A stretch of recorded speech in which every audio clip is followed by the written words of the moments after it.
all here? Yes. Yeah, August just has to watch Black is Adam real all quick, and then we can here. start. Yeah, Hold exactly. on. Yeah, Let me it only just- takes 5 minutes. Hold on, let me hit Wumbo on my time machine. Just one? Wumbo. One, dude? What? Just one? Just one what? Said, let me hit Wumbo. one. Wumbo. Wumbo. Oh. Yeah, like from SpongeBob. Gang's all here. Here, let me just enhance. Enhance. You know, like they do in the hell's it called? And not NCIS, CSI Miami. There you go. You know, that's what hackers do. That's what computer people do. They yell enhance. I've seen the movie Hackers. The movie with Keanu Reeves? Is he in Hackers? Yeah, him and Angelina Jolie. Yeah, okay. August, where'd you go, man? Oh, bye, August. We're back. Okay.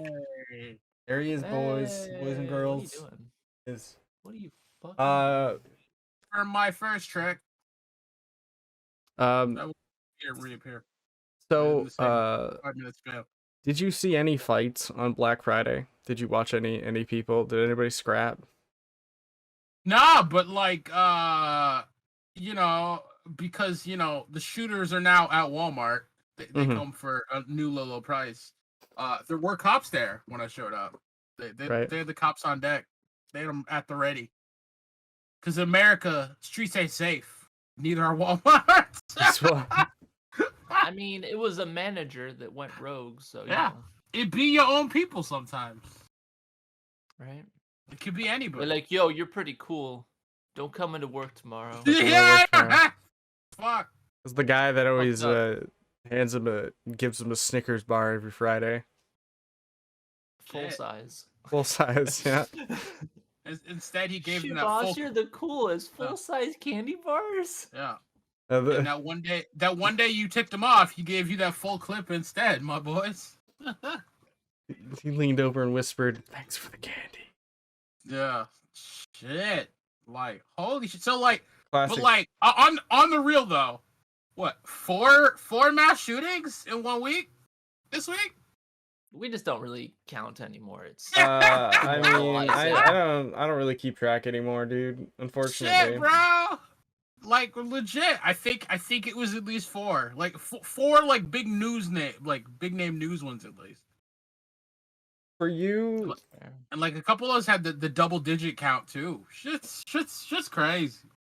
For you, the day that bison graced your village was the worst day of your life. Yeah, but in America it was a Tuesday. It was Tuesday. It didn't have any shootings. What? Any mass shootings at all. It was What? Black Adam. It did. I mean, no, they shot at him, but the bullets just bounce off, right? Yeah, so it doesn't matter. It's not a. Yep. It's true. The DC EU power scale is about to be Black Adam'd. I don't know. What the hell did The Rock say? Does anybody know? I don't know. Does anybody remember? Yeah, there's the tagline they brought up like when they're advertising the movie, when it's like there's a new force in the DCEU, a new contender for. Hold on, let me see if I can actually pull the quote. But anyway, August, what do you think happened in Black Adam? Yeah, so this whole story is what's up, TV13? Hilarious because to our audience, I was the one who was like, yeah, let's watch Black Adam this week. And guess who watched Black Adam? Or guess who didn't watch Black Adam this week, but everyone else did. Oh, you mean last week? Actually, yeah. You had 2 weeks to watch it all blends together at this point. But yeah.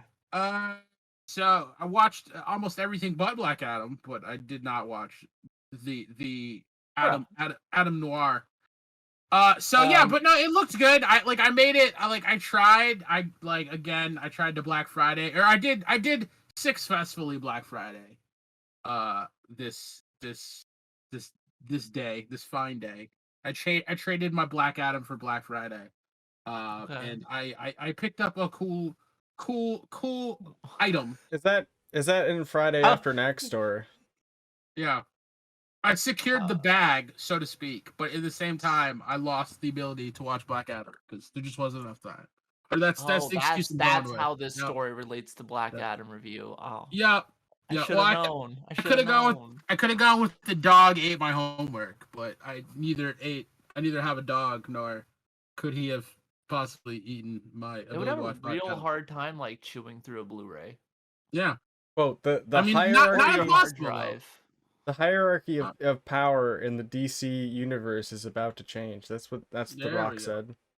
Yeah, no, it looked good. As I said, I watched about half an hour of the movie before I fell asleep. What do you think? It was good. It was good. I was a good half hour. What do you think happened? Oh no. Yeah. Okay, yeah. So this is our new. What do you think happened in Black Adam? Punishment game. Our new rule that if you don't watch the movie, we have to keep asking you questions about what you think happened in the movie. I guess I'm skipping every movie from now on. Yeah. Damn. What do you think happened in this movie, August? I'm just curious since you didn't watch it. I think Black Adam is really just like an analogy for the class struggle. You know what I mean? Mm-hmm. Between like the haves and the have-nots. Yep. Actually, you know what? Go on. Taken from the lens of dialectical materialism. No. But no. So yeah, no. I fucking, I'm so tired. Yeah. So Black Adam looked cool. I have no idea what happens. I got to the point where like The Rock passed out, which is again the opening like 20 minutes in the movie. He wakes up and then he's shit talking to kid because the kid's all like doing kid shit like, oh, you a superhero. Oh, yada, yada, yada, yada. Oh, like, Black Adam, you're so cool. Oh, Black Adam has been 5,000 years. And Black Adam's like, well, 5,000 years, bro. Why I've been asleep so long? And that's about the time I did. Because I went to sleep. I need your prediction for what happens at the end of this movie. Yeah. What do you think happens at the end? So, I think the real Black Adam was the friends we made along the way. But also, yeah, I mean, he makes friends along the way. You know what I mean? He learns that it's not just about him being a hero. It's about him working with a team. Because, like, originally in the beginning, they set up the Justice Society to take him down. But he realizes that even though he's better than all those guys, it's the friendship that actually makes him a better hero. And yeah, I mean, that's how Black Adam gets a crew, you know what I mean? And everybody needs a crew. Like that's the lesson Superman learned in Justice League. He learned he needed a crew. So kind of parallels. Just like One Piece. Damn. Yeah. Yeah. You're only as strong as your crew, no matter how strong you are. I mean, well, like have you seen the great American classic Fast and the Furious? It's the same lesson Vin Diesel learns every movie. I mean, family. Yeah, it's about family, right?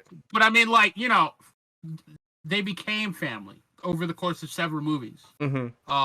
And The Rock was also in that franchise. So again, you know, yeah. But what about the singular Black Adam movie? Yes. So I'm saying, yeah, he gets a crew. It all goes around, right? And he wins. And then he races off into the sunset, right? Yeah. And they play that really sad song because what's his name died? The guy from Fast and the Furious. That song was a jam. All I gotta say, Charlie Puth. You know what I'm saying? Yeah, dude. You know what? All right, I'll take it. I like it. Can you imagine, can you imagine, like, I want to see the superhero movie where like there's a superhero that can totally fly, but he loves cars so much, so instead of like flying off into the sunset, he just hops in a car and drive away. And Right. like they're like, dude, can't you fly? And he's like, yeah, but this is cooler. And he's not wrong, because who doesn't love just cruising around in a fucking Lambo, right? Is it like? I feel like the ability to fly is a little bit cooler than driving a car. I mean, a Is it lot more of people silent? would really like to fly. Yeah, until they realize how yeah, fucking flying cold would it be is, dope. going like 60 miles per hour at like Bring the a speed of fucking jacket, sound. dude. Jacket's not gonna help you there, man. It's just gonna be suck. Fine, a windbreaker. God. Ugh, A bomber. I forgot those 90s windbreakers are like create a magical field that is impervious to all wind. You're not wrong. Yeah. That's the sound they make. They're like swoop swoop swoop swoop. That's the protection in action. That's how you know it's working. No, that's the right. sound of someone's thighs rubbing together. That's how you know it breaks the wind, though. That's how you know it's a real windbreaker. That's how you know it break, because if it That's breaks, how you know it's a certified true windbreaker status. if it rubs the thighs, if it makes the noise, then it break the wind. Got you. They do. That's It how makes works. perfect sense. August, I want to tell you, like, I feel like you hit on. I'm gonna be real with you. I think you hit on some stuff that happens, but not really, but kind of. So give me some hints. Give me some it was in the give me same Ballpark. hemisphere. Yeah. Like I wish you were a little more specific with your predictions, but Yeah. Well, so like, give me some like leading questions. Does anyone? Do you think anybody dies in this movie? Oh, that's tough. I mean, so they could do like a late an 80s, like the bad 80s movie trope Mm-hmm. where they always kill the black guy, and like I'm gonna be real sad because I'm actually a pretty big Aldous Hodge fan. Mm-hmm. Like I liked him ever since like the OG days of like Leverage. I don't know if any of y'all watch Leverage, but Leverage is, like, a cool Wasn't that like a little- TV show? Yeah, that was on for a little while. Yeah, it was a TV show. It's written by the same dude who like wrote The Librarians. Actually, I think Dean Devlin produced. But like, long story short, it was kind of like a whole like Robin Hood thing. It was like a heist movie every week. Like if you like Ocean's 11, they did that every week. But they like stole from the rich and like helped the poor, and like it was just chill stuff. But yeah, like Aldous Hodge is the black guy in that. He plays a hacker in that. He's the guy who plays shit, I don't actually know who he plays. I didn't make it far enough in the movie. But he leaves the Justice Society in this movie. And I could totally see them killing him off for like whatever. But I'd be real mad because I'm a big Aldous Hodge fan. But yeah. I mean, kinda. Yeah. Like, in a way, they kill him, but like, he doesn't. Spoiler review, by the way. Yeah, this is a spoiler review, by the way, guys. If anybody wants to watch Black Adam, I'm sorry. Yeah, this is spoilers. Well, so, spoilers for me mostly. It's spoilers for you. Yeah, but this is your other punishment for not watching exactly. it. So no, okay. They don't. He doesn't die. I'll say that. But they lead you on to believe that he is going to die. And then they give you the old switcheroo. Ooh, I like the old switcheroo. It's actually, you know what? This movie, I just want to say this, is way more clever than I give it credit for in some ways, but at the same time is also really fucking stupid. And I don't know how to, it's like, it's so stupid, but it's also has moments where it's like, that's actually pretty good. And it's such a weird mixture of like a dumb superhero movie, but like also has like charisma in certain parts where I'm like, all right, I kind of liked that. That was pretty cool.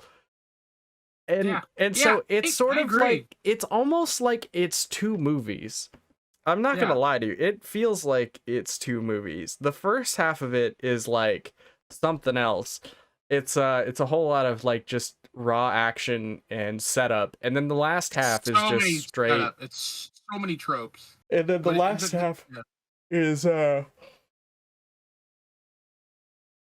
more serious. It's actually like, it feels, I don't know. what do you think, Quinn? How did you feel about the movie? I gotta really think about that last half here. So I felt like this movie was written by like a 10-year-old.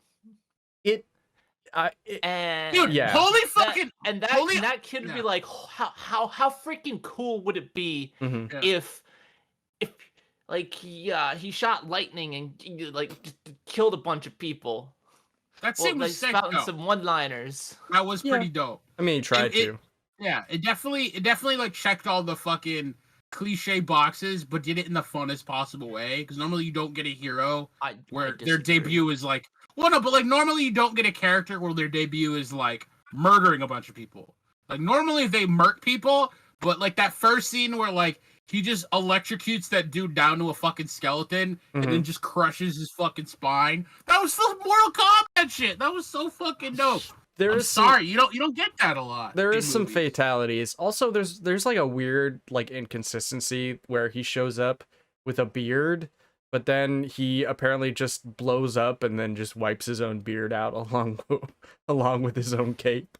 I don't know if anybody actually picked up on that, but yeah. This movie was a bad movie to be in if you were like a nameless extra, because you're just dead. He slaughtered jobbers. He did. For days. He wrecked jobbers. Yeah. I appreciate it because I don't think that happens a lot in hero movies. To be honest, they get wrecked, but they don't get like dead wrecked. This movie was like the opposite of Shazam. I mean, it very literally. Kind of what they were going for. The Shaz opposite. Yeah, because like Shazam was so like lighthearted and then we have Black Adam, which is just like darkness, death, stoic rock. Like, Can I say one thing? The one thing I did notice when they're doing the exposition, which again, it was very early on in the movie. Yeah, exactly. Very early on in the movie, because like again, I didn't make it that far. Was that holy shit? Not only do you have a MacGuffin, but you also have an unobtainium in the same fucking movie, and it's almost as bad as fucking Avatar, where they combine it's actually named like Eternium. The unobtainium is named Eternium, and like fucking there's like the crown of thing though. The crown of Sabat. Well, no, unobtainium's a real trope. Like they actually call it unobtainium in Avatar, don't they? Like they straight up don't even change that from the script description. But yeah, it's like literally they're like an actual thing, unobtainium. Yeah, but like I'm talking about like the literary device of having an unobtainium. I think they were just kind of like relating it to our unobtainium. Thank you for the likes, guys. Much appreciated. Yeah, I mean it's like every single plot trope to like MacGuffin the plot along was written into this, but I still enjoyed it. So whatever. This was written by a child. You enjoyed that 10 minutes, man. I'm glad. I'm really happy for you. Yeah, it was really you blasted through. I made it at least like half an hour into this movie. At least it felt like half an hour. I'm not gonna lie, I was like falling asleep in the beginning of this movie. I was so bored. It's like all this action is happening, but there's no reason for this action. Like there's no stakes. You don't really know what's going on, right? It's just people are dying left and right, and then you get like your random betrayal and betrayal, the whole didn't see that one coming. Didn't see the bad guy coming. Evil. Oh man. Well, yeah. You mean the what? There's one untrustworthy guy on the crew that you go to do the mission with that ends up working for the other organization. Yeah, that's a trope since Dawn Immemorial. Yeah, I don't know. It has It definitely has a lot of cliches in it, but I think so many. The first half is literally just pure action. It's action and setup. It's action and setup. I wouldn't even say it's like setup. There's not really setup. They get rid of a bunch of shit. Like the only thing they actually set up is the crown's a thing. Yeah, the crown's a thing is literally it, and then it's just kind of like chasing the crown for a while, and like the politics of the the people being oppressed, and like how the Justice Nation, whatever, the Justice people, what are they? Society. That's it. They don't really care about the people of JV Justice League, literally. They're supposed to be the proto Justice League, I think. No, so in the comics, I think didn't they come before the Justice League? Yeah, like, certainly chronologically. It's like what Wildcat came from, right? He was like part of the. Yeah, but we have, so the Justice Society is in this movie after the Justice League. Exactly, and they're more like a JV government sanctioned team, so it's definitely a different feel. So okay, so then that tracks with them working for Amanda Wallace. Waller. Yep. Waller. Amanda Waller. Yeah. The Wall. Yeah, so I mean, literally, it's just like a whole lot of action, a whole lot of setup, and then it's not until I want to say like Black Adam gives up his powers, was it, that they sort of actually decide to like the third act? Yeah, it's like they decide to actually give you a story of what's going on, and but a lot of the beginning is just kind of a lot of, I don't want to say it's just kind of nonsense, and just like very little setup that I feel like could have been rolled into the first act, and then they could have just had, it could have been a lot shorter. The action was it was decent. What's up, Synthwave? How you doing, man? It was cool. It was a whole lot of like, oh, what if, a Superman, killed a bunch of people? Everybody loves the cliche of evil Superman. Can't get enough of it. I'm sick and tired of fucking seeing. Justice. Bro, hence Injustice, hence like, was it like Deep Burn or Dark Burn, whatever that movie was? The movie, even Invincible, technically. Oh, although Brightburn. Invincible is immaculately well written, so you don't even care. Ironically sold as a horror movie, but it's really just Yeah, it's a weird movie because it's a superhero movie, but it's a movie about like, what if Superman came to Earth but he was evil? What if Goku didn't bump his head?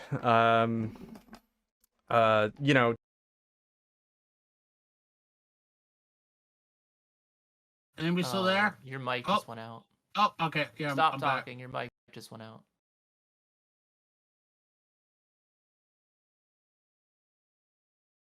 We believe in you, Matt. All right, so I mean, I guess I'll just hop in here. Still not working, Matt. Use smoke signals. I see your mouth moving, dude.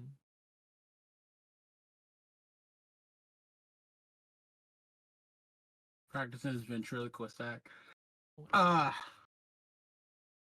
But yeah, like Black Adam as a movie is all over the place. It seemed all over the place. It did really seem all over the place. Back. It seemed like there was like a lot of it was like just, honestly, I'm not gonna lie, a lot of the early plot was just like set up to have this cool action scene. Like, it felt like they were writing for the sake of having cool action scenes rather than like just being a part of the movie. There wasn't really a plot though. Yeah. In what you watched, August, there wasn't really a wasn't a plot yet. It wasn't. It was just like cool action scene. There's this crown. This crown might do something, might not do something. Trail, and then you don't even find again. We just followed the goddamn child for so long, bro. The kid in this movie is the worst part of the entire movie. He's such a bad actor. And I don't know. It just, he just like shows up, tries to be like the kid from actual Shazam, and Billy Batson's friend, the one in the Shazam movie. He's like telling about using the catchphrase and whatever. Yeah. I mean, I don't know. Like, it wasn't until the third act that I actually started to enjoy the movie. But yeah, it was a whole lot of like kind of just action and stuff, and I think you don't even find out what the crown does till the third act. You don't even find out who Black Adam is until the third act. You don't even figure out like To explain how I thought they explained who he is in the first act. He's They like the slave sort that of like got powers. they give you a vague. Swagged out. They give you the vague like backstory, and then they give you the reveal and the rest of the backstory later on. Yeah. Which is I found to be a good twist. I don't know. Okay. Well, for me, it wasn't a twist because I've read like the Black Adam origin comic. Mm-hmm. Oh, so you knew what happened? They changed quite a bit, but they left some like core things in there. Like he was a slave. However, he killed his nephew to gain the powers of Black Adam. Yeah. So what I don't understand is, since his son in the movie gave him the powers of Black Adam, and he at one point relinquishes his power, how is he still have how does he have the ability to call it back? I didn't.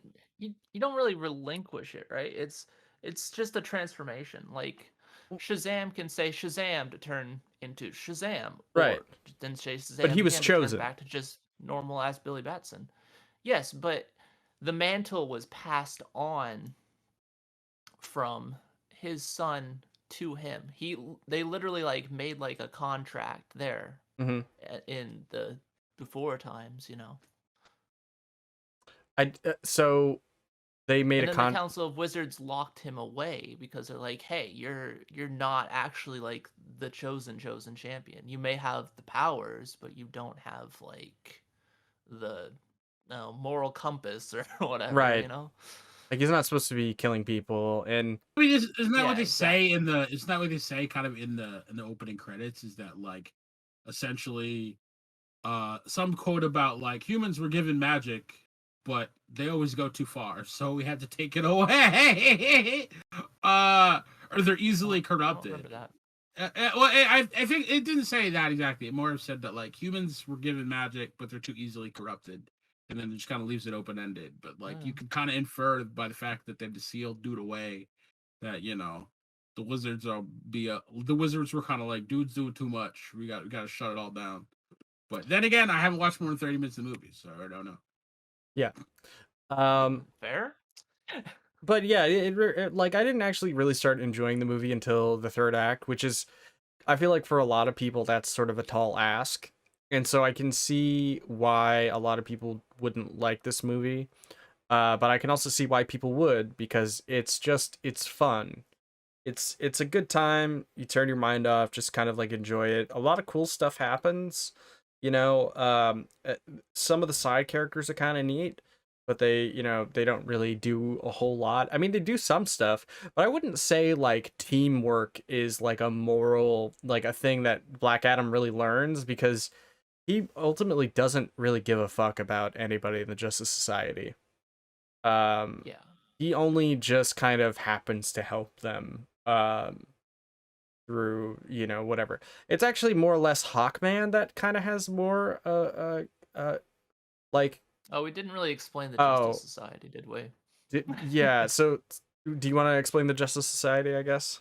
Sure, why not? So basically, in this movie, the Justice Society is a group of like handpicked heroes that Amanda Waller is basically commissioning to deal with this Black Adam, Teth Adam incident. And it consists of Hawkman, Atom Smasher, Atom Smasher's grandson, I think it is, Cyclone, and Dr. Fate. Yeah. Who is a lot weaker than I expected, by the way. I mean, yeah, they I feel like he definitely powered him nerfed down. him. Yeah. They nerfed him for this. But there's also like, I don't know, because technically Dr. Fate can just like scale practically infinitely with magic, right? He can literally like absorb other people's magic and use it as his own. So Black Adam would have just acted like a freaking battery for him. Conduit. Yeah. Yeah. But it's, I don't know. the Justice Society are just glorified side characters in this. They're They actually have like yeah. they have like little character interactions are like, oh, Atom Smasher is kind of like, flirting with Cyclone. Oh, isn't that cute? Kind of stuff, And it's all kind of pointless. They're well, instead of developing the characters or like giving us like who these characters really are, we just kind of get these like little snippets of like character interactions. The only character that gets like more development, I guess, would be Hawkman, who kind of like sees the error of his initial thinking of, no, we just have to like eliminate every threat, whereas Dr. Fate's like, no, no, no, no, like you gotta explore from like multiple angles, right? Like maybe he could be like on our side. well, I mean, I think a big part of Dr. Fate's character as well, and the reason why I think he is that way is because Yeah. he sees the infinite possibilities of Yeah. He literally is Doctor Strange in this movie, where he can literally he looks through all of the different possibilities of time and like dimensions and stuff, and Yeah. so he can see like people's fates, of course, and so that's why he's sort of a little more understanding and lenient towards Black Adam than the rest of the crew. Hawkman, on the other hand, is like ridiculously stupid for like a good portion of the movie. Where he's just sort of like clearly outmatched by Black Adam, but still has a ginormous ego and has to just prove himself throughout the entire thing, even though he clearly can't beat him. Like, gets his ass handed to him like 3 times before I want to say 3 or 4 times before he's just like, you know, I'm gonna use my intelligence now and not try to compete against Black Adam. And it's just sort of, it's weird. But he has his I think it's sort of one of those things where he sort of gets his ass handed to him, to where in the climax, when he sort of is able to flip the tables on somebody, you're like, oh, he's actually he's a competent person, I don't know. I feel like that's what they were kind of going for.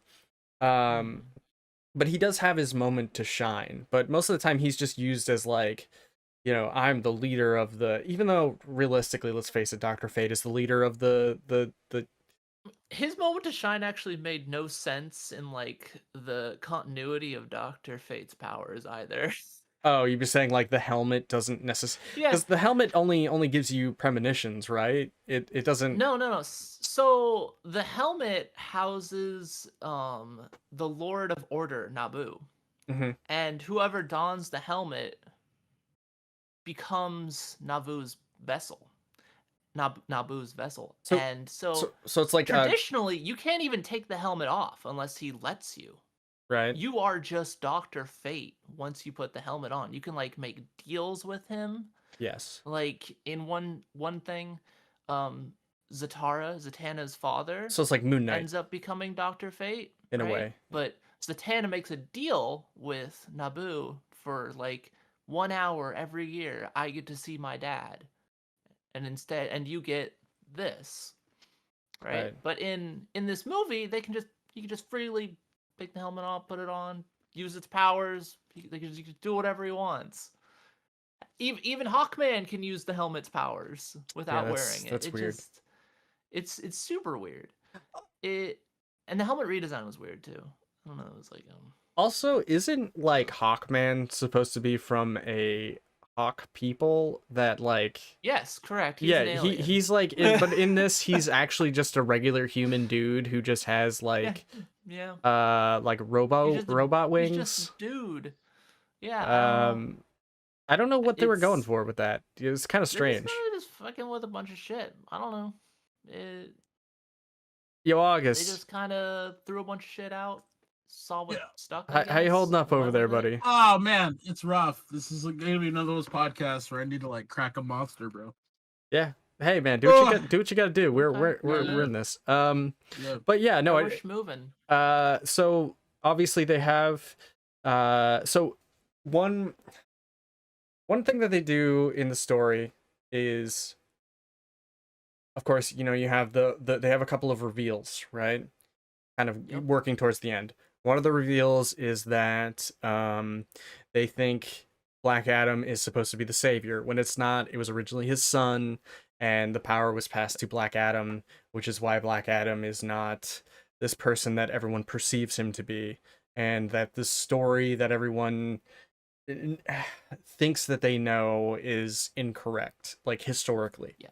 The other reveal is that throughout the story they build up this point where Hawkman, Dr. Fate sees the premonition of Hawkman dying, possibly, like August's prediction.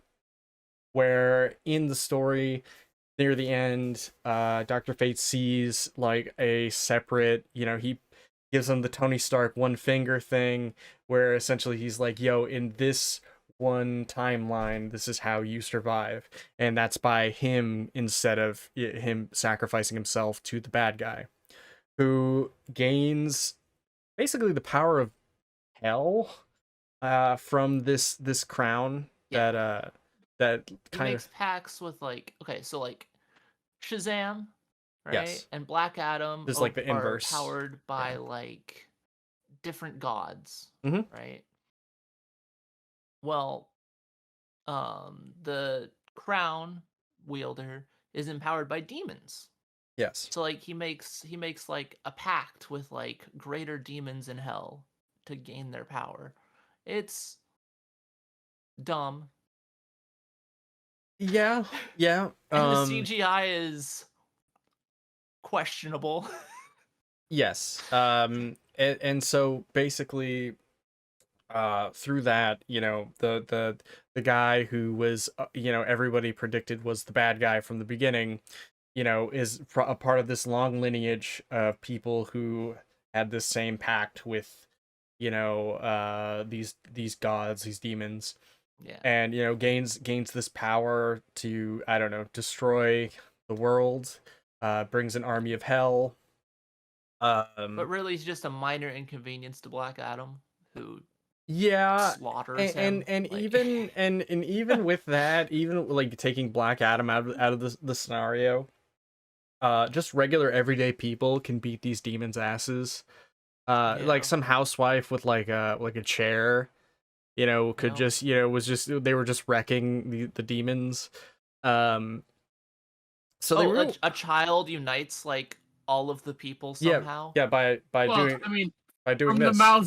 From the mouths of babes, right? Like, you know, he throws up the diamond cutter, the dynasty sign. He does. He throws up the rock. Throws up the Illuminati. I actually hated that part of the movie. He just like runs into a market. That was square so and just stupid. That was so stupid. Like the kid, like, okay, fine, we get it. You wanted a kid to start the revolution, but that was the dumbest thing. Like it was. No, such it happens a twice. It happens twice, sir. You God. You saw it in the beginning. It happens at the end also. Oh no. Yeah, that was a cringe ass scene. As much as I get what they were going for, I think that was so cringe. Not only that, but people. Dad was like, "Try not to die," and the kid was like, "No thanks. I'm gonna risk it all just to look cool." Not to mention, like, the kid runs up and does the woo bird, right? And so when he does the woo bird, everybody just like automatically knows what he's trying to do without him kind of saying anything, and then he just like unites these group of people. And so they just, you know, and then they have like a melee against these people that they were already fighting anyway, but now they're fighting in unison because they have a hand symbol that brought them together. And so so anyway, so here's the climax. These you know, these regular people are fighting these demons from hell. Dr. Fate is fighting the demon kills Dr. Fate. It basically, in this premonition, Dr. Fate seals off the entrance to you know, stop Dr. Fate from, you know, committing ritual Sudoku. So they all run in to, you know, help him, but he's already dead. So that's when everybody begins the battle. Black Adam has been sealed away by Amanda Waller deep underneath the water. So deep, like, hundreds of feet below the sea, that no man could ever survive, possibly. And yet, Dr. Fate is using this projection of himself to sort of wake Black Adam up. He does, then he fights a bunch of guards as just a normal man. None of them have guns for some reason. And then Black Adam, swims. You can just run through them like, a hot knife through butter, dude. Yes. And Black Adam literally, he doesn't even swim. He just floats to the surface. Sorta? Well, he kind of does swim for a little while, but he basically drowns. There was like, he like tries to swim, and then he like comes back and he has like renewed vigor and he like rips the thing out of his mouth and he's like, "Oh, Shazam!" And yeah, and then he just flies out, right? So the Dr. Fate stuff was fine, but he was really multitasking on that fight. Like, he's fighting this demon, he's talking to Black Adam, he's like, "Yo, dude, you gotta only you can stop this guy. I'm gonna die here, Nobody else. Things are going to shit. The world's gonna end unless you save everyone." And it's, instead of ending on like a bang, it kind of ends on a whimper. Well, because Black Adam just flies back in, beats the shit out of Demon Man, Mr. Crown, and that's like it. That's it. And they never even call him Black Adam. They do, and he's they Teth do Adam the entire thing. They do, though. And then, what do you mean? Because you missed it. It cuts to they credit say, "What do you want to be called?" And it's like, boom, Black Adam. Yeah, exactly. They never say it. Right. That's the point. You've never seen another cheese ass movie do that? I have. I just hate it. That's why I'm calling it out right here. Yeah, that's fair, man. I'm calling it out right now. That is the most early. It's the lazy fucking 2000 superhero writing. Yes. That makes me want to just punch a wall. Shockingly, this was written in the 2000s. And this movie has right, by a 10-year-old. But like, I don't know. This movie has like death fake outs, like a character that I feel you could have killed off and nothing would have. The uncle? Was it the uncle? Yeah, it was the uncle. Oh, death fake out for the uncle. Were they that whole scene was pointless with him and Dr. Fate, where he's like, "Yo, correct. I'm in pain. When's it you don't die here." Yeah, that was just filler. Was the point to show that Dr. Fate can see the future? Is that the point? I'm assuming that's the point of the scene, because he just but we had a scene earlier when they were on the jet and he was just like holding the helmet and you can see like all these things flashing by and I'm like, oh, that's like events. Yeah, and then so he gets shot. If you're using your context clues in your brain a little bit, you can already discern, oh, he can see things, Yeah. And then he just puts the uncle to sleep, which is just not in a fun way though, just because the fun way would have been actually to kill the character, which would have gave more like motivation to the kid and more motivation to the mom, and it would have made the main villain more like intimidating for sure. Instead, we have just like this fake, "Oh no, it's fine, I'm fine," and then he like goes off to fight the demons. "No, it's fine, I can fight these demons. Dr. Fate says I don't die here. There's no electricity." Not to make a parallel point, but like the movie review we didn't do, because me and Matt had been trying to review Black Panther. I feel like some movies, like, they have a good idea and they just don't know how to articulate it over the course of the movie. Like it like you can see what the idea seed was, you can see that it could have had something to say, but they don't actually like explain it in a good enough way for the audience to be like, oh, that's what they meant. You know what I mean? And yeah, that was kind of the vibe I was getting. Yeah, but did you see seeds of like a good idea in there that it just it didn't like explain No, well. You know what I no, mean? it just didn't. It just didn't matter. It could have honestly been part of the deleted scenes, and it would have been fine. Yeah, They had a bunch of pointless scenes. This movie could have been substantially cut down, probably to like an hour and 30 minutes, if I'm being brutally honest. It's like it has so many plot holes. It has so many. It so has much nonsensical shit. Like, if it just cut down on some of the action, it was obsessed with giving you the your 14-year-olds a hard on in terms of an action scene.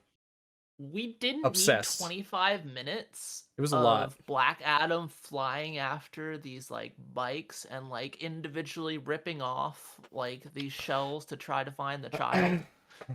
we didn't need like 25 minutes of that. It just it was unnecessary. It was a lot. I don't really know. Like I get he was trying to save the child, but I mean, yeah, that's fine.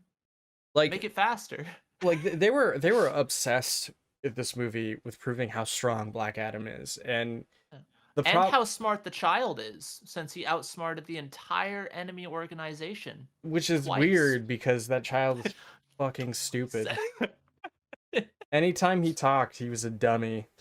Or he seemed like he was stupid. I don't know. The thing is it all could have like ended like instantly, right? Because so the villain like chases the child to his room, and the child uses like his secret like little escape hatch.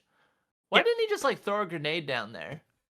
Boom! End of the movie right there, baby. Because got the crown. Well, I guess the unobtainium might have survived it, but that thing survived explosions. It's fine. Oh yeah, I guess that's true. But anyway, so Black Adam basically. Black Adam basically more just like bland Adam shows up at the end. It does a fatality towards the demon. The day is saved. Amanda Waller. I forgot he struggles for like 30 seconds. Struggles for an entire really, 30 seconds. Give the impact of the battle. It's a legendary fight. Basically, Hawkman does the multiplication from Dragon Ball Z. They tackle the dude. Shadow clone jutsu. Yeah, they shadow clone jutsu. Black Adam literally grabs the dude's horns, tears them in half. It's actually kind of cool. I kind of thought it looked cool. That was pretty cool. Yeah. It looks cool. It looks great. It looks like it could easily be part of a Mortal Kombat. So then, you know, Amanda Waller's talking to him. It's like, hey, Black Adam, you know, blah, blah, blah, blah, blah, whatever. And then, you know, they're trying to make a deal because they don't want Black Adam to leave. His home. I don't remember the name of it, but The name of the nation? Yeah, the name of the nation. Kahndaq, yeah. Kahndaq, yeah. Kahndaq, yeah. Yeah, so basically, you know, she's like, you know, if you leave, you know, we'll sick some strong people after you. And then, you know, he's like, oh, I'm gonna do whatever I want. I'm not a slave. And then, you know, he ends the phone call with her, and then Superman shows up, and it's Henry Cavill. It is Superman. It's Henry Cavill. Henry Cavill returning as Superman. The Superman. Which, you know, I'm happy with. I think I know a lot of people don't like. I just like Henry Cavill. I think he's a great actor. I like Henry Cavill. I loved him in Witcher. I feel like he was wasted in Man of Steel. I kind of blame. I don't blame him as Superman. The problem. I don't blame him. I think the movie has some problems, but I don't think Man of Steel is a terrible movie. I really don't. I think with like every Superman outing we've had recently, that it basically just falls on the writers. Like Henry Cavill's doing his best. He's trying to work with what he has, you know. And sometimes that's just not enough. I mean, I feel like he deserved a better run as Superman. I don't. Well, he's getting a second run. So. Yeah, he's getting a second run. I think he's gonna, you know, hopefully they can fully use him as like being a little bit more emotional. I don't know how else to explain it. Like he seemed like he was very one note in Superman. Like very depressed, very just, like, I'm depressed, I'm Superman. Oh, this burden. That was literally Man of Steel. No, don't save me. Don't The say. people can't know. Let me get hit by this hurricane. I could just like run away from this hurricane, but I'm gonna stand here. Bro, I have to die so you learn a lesson. That's so ridiculous that he just lets a hurricane like, well, I gotta listen to my dad. He's my dad. Might as well just, die by this hurricane. But anyway, Man of Steel only is for him to show everyone who he is anyway. Yeah, no, Man of Steel is such a dumbly written movie because, like, literally, Clark's parent, like, what is the dad trying to teach him there? He's just like, no, it's not worth putting your life on the line. To hide who you really are. Yeah. People won't accept you. No, but like you're literally indestructible. He even implies earlier that it was like, yeah, you didn't really need to save those kids on the school bus. I mean, identity is more important, I guess. It was so stupid. I mean, Man of Steel makes no sense. Man of Steel. Okay, so like there's like two standout stupid scenes for me, right? There's the hurricane. Yes. And then there's the like museum where like the tourists or whatever are like, oh no, and like the laser eyes are like slowly near the end. Oh no, oh god, oh no. The family. Yeah, yeah, we're in danger. Oh like, god, oh no, oh man, oh god. He could just move. He's really taking his time. I mean, I don't know if that. I mean, look, I don't know if you've ever been lasered before, but I'm pretty sure it's pretty terrifying.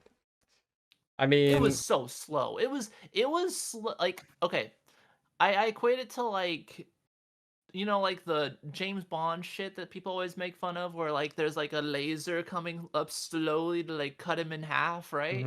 It was like that speed, maybe slower. They could have just walked at a brisk pace. They could have just walked away. Superman would have saved them anyway. I'm pretty sure there's a lot Superman could have just done to not have to snap that dude's neck too. Like, he could have pushed him out of the way. He could have, he could have done a lot of stuff. Instead, he decided to morally compromise himself by killing him. Which I think, was the point of Khan, right? Or near before Zod. Zod, yeah. I'm mixing Star Trek up with this.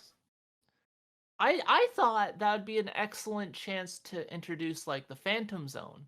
He could have just locked Zod in the Phantom Zone like he does in the comics, like he did in the old movies. Like all of the shit happens. Like why wouldn't you just use the Phantom Zone? Why would you like compromise Superman's I don't know Boy Scoutism? In the movie, kind of camp. So in the original movie, the Phantom Zone scam. Anyway, Black Adam.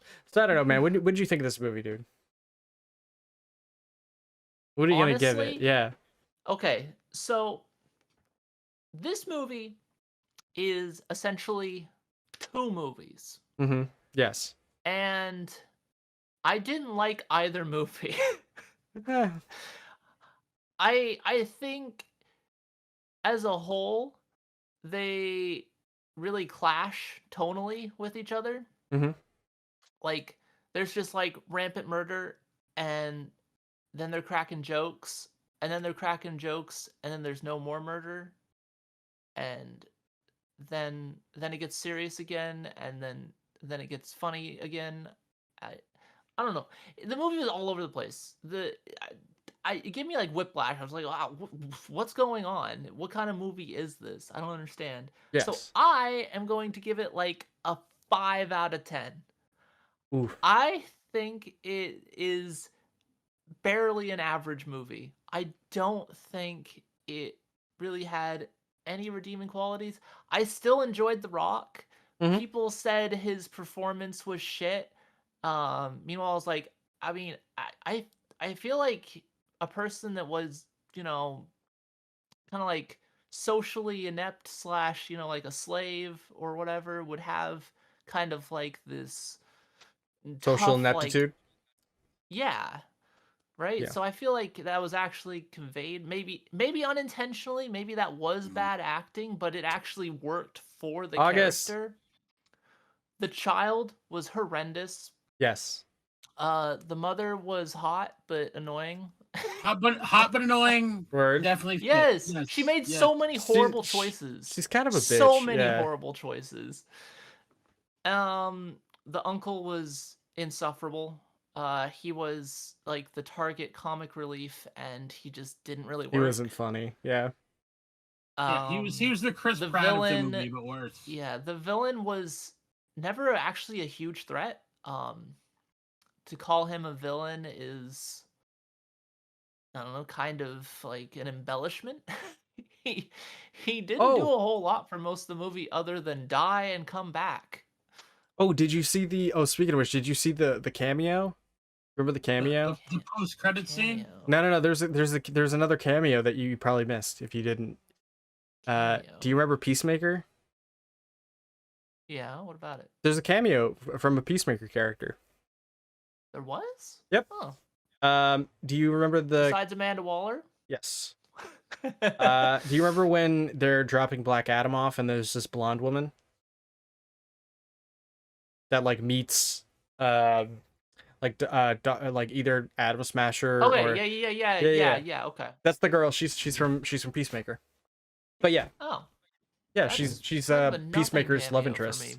I mean, look, hey, you know, fair enough. We all need our that's how we know it's all connected. That's how we know it's all connected, man. The truth is out there. But yeah, no, I'm at like a 5 out of 10. August, what'd you think of this movie? It was average. Sorry.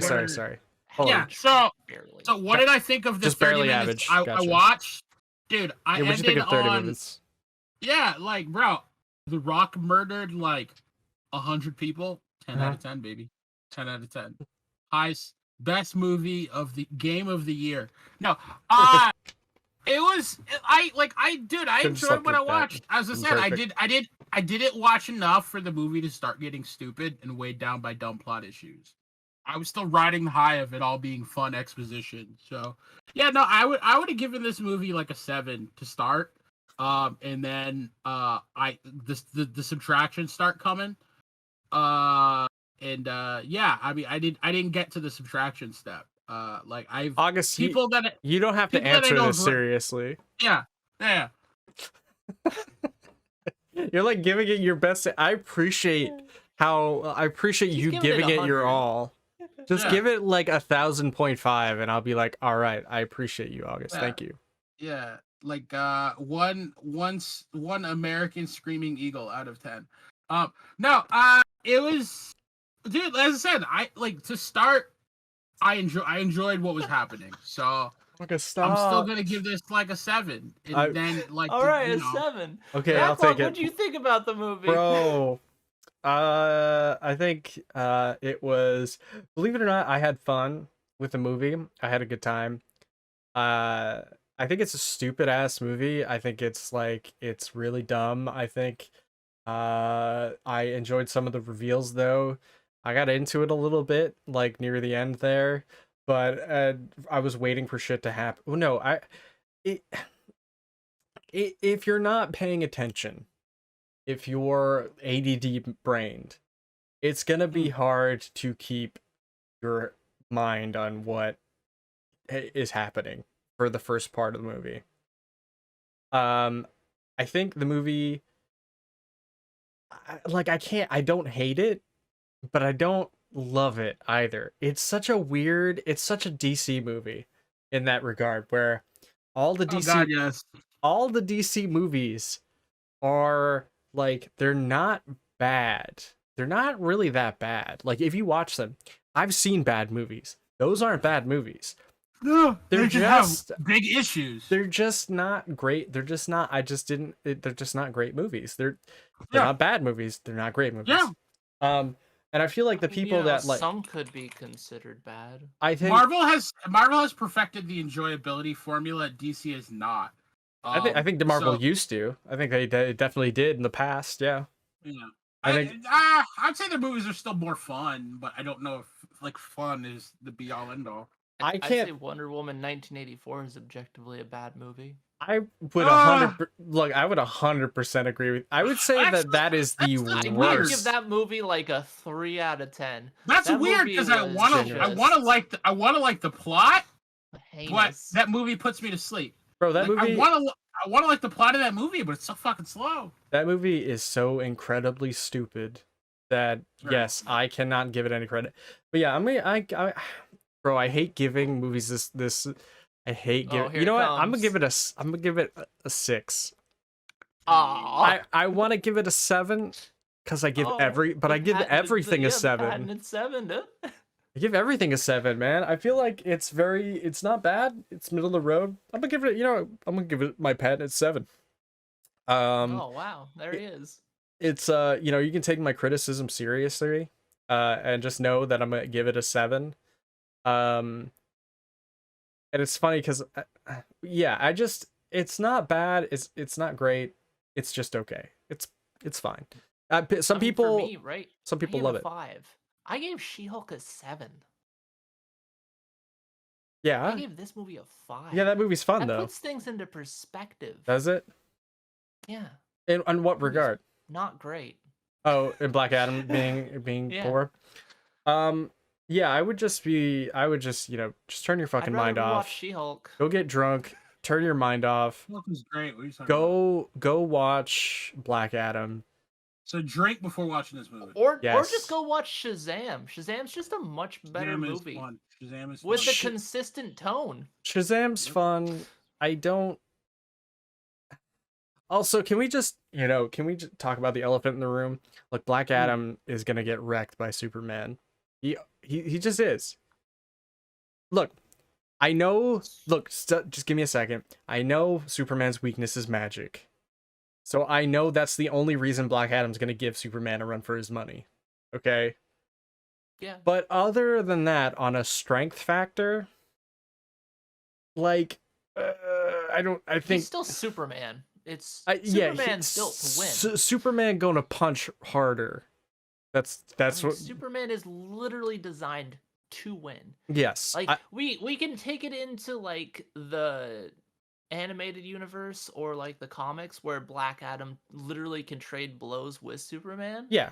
But I don't think they'll really take it that way in the cinematic universe because they significantly nerfed Black Adam in the cinematic universe and Superman in the cinematic universe. I just think that, like, unfortunately, they haven't had much time to develop Superman's powers or even Black Adam's powers. I mean, like, they gotta start them at least a little nerfed and then kind of grow them as. But like, Black Adam's powers were inconsistent in this movie too. Sometimes he was insanely fast, and other times he struggled to catch up with like the bikes. Yeah, but those bikes also were like zero shifting as well at times. If you they would like phase through him, right? They would phase through him, so it showed that they were faster somehow. How? I don't know. Also, when did this movie take place? Because they had like a van from the 60s or 70s, and then they had like futuristic tech. And then also the military technology was just like, regular military vehicles and stuff. See, it's just like... It's placed after Justice League. It takes place in the future past. My favorite time. The future past. Days future past. Yeah, exactly. It's the future. I think that is my new favorite time in any movie. A lot of movies, have you ever noticed that? A lot of movies do that, where they do like the future past, where they have like things from the... steampunk. No, it's not steampunk. It's not steampunk, because steampunk would mean that there's Choo Choo and everybody's steamboat Mickey, but they have like goggles on their head. Look, shut up. I know that's not it, but that's what I'm gonna say. Okay. But yeah, like the future past, like movies love to do that shit. They love to do the future past, and I hate it every time because I'm always watching and I'm like, when the fuck where is this? When is this? When is this? Why are they driving a van from the 70s? Why is there a bike that can fly in zero shift? I don't get it. I think that van was to like illustrate like how poor the place is, right? Well, yeah, maybe it's like something like Cuba, where it's like you can go to Cuba and find like cars from the 60s still working. Yeah. I think it's a similar vibe that they went for. Kondok's apparently an island near the Middle East. I don't know. Cut off from the rest of society.